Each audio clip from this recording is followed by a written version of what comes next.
Il y a un thème très actuel avec la température, c'est qu'elle soit froide ou chaude, il y a une notion nouvelle qu'ont introduite les météorologues de plateau, c'est le ressenti. En fait, le ressenti, c'est quand la fille de la météo est un peu gênée de vous annoncer qu'il fera seulement 32 degrés et qu'elle ajoute « Oui, mais en termes de ressenti, ça fera 37 parce que ce sera humide, etc. » Donc il y a une façon d'interpréter ce fameux ressenti, c'est de penser que dans un système d'information capable seulement de traiter l'exceptionnel, qui s'intéresse seulement au record, au pic, qu'il soit de chaleur ou de froid, eh bien le ressenti permet de satisfaire l'exigence du sensationnel, tout en ne proférant pas tout à fait un mensonge.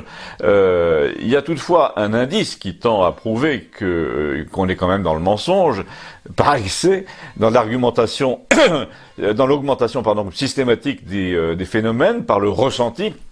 C'est que vous n'avez jamais entendu la fille de la météo vous dire « il va faire 37 degrés, mais le ressenti sera plutôt de 29 ». Parce que pour le ressenti, c'est toujours plus que ce qui est affiché. Alors vous allez me dire « mais qu'est-ce qu'il lui prend? Il va pas tenir 4 minutes là-dessus, c'est trop mince comme sujet ». Et vous avez raison, sauf si vous appliquez ce principe du ressenti à la politique, et là, vous comprenez tout de suite où je veux en venir. En politique, le ressenti, c'est toujours du plus aussi. Par exemple, comme l'ont souligné les commentateurs, le coup des homards à l'Assemblée, c'était rien en soi. Une commission d'enquête providentielle vient d'ailleurs de le confirmer. Un peu comme elle a confirmé qu'il y avait certainement rien à voir dans le coffre de Benalla et que donc ça valait pas le coup de chercher où il était. Mais le ressenti par la population dans ce genre de cas, les deux cas, est catastrophique évidemment.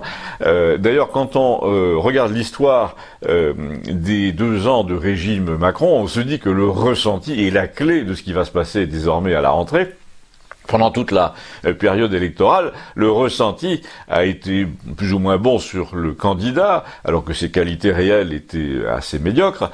Et ensuite, le ressenti a amplifié l'impression de nullité, ce qui est très injuste, parce qu'honnêtement, Emmanuel Macron n'a pas été, comme président, pire que comme ministre de l'économie. Vous allez me dire, c'était difficile, en effet.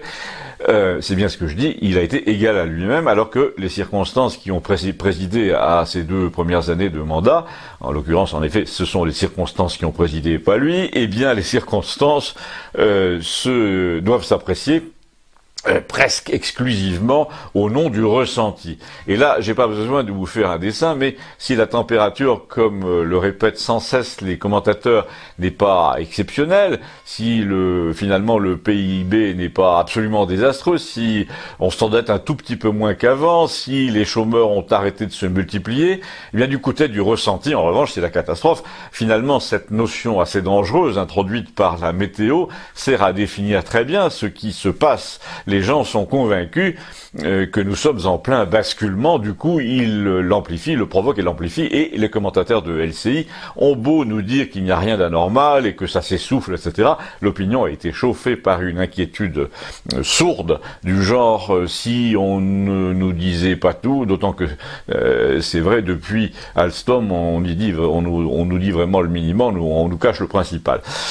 Le coffre de Benalla n'a toujours pas été retrouvé, le mégot de Notre-Dame fait rire les spécialistes, le fait d'accuser les gens d'avoir sifflé l'armée française pendant le défilé du 14 juillet n'est pas passé non plus, puisque on sait très bien qui a été sifflé ce jour-là et pour quelle raison.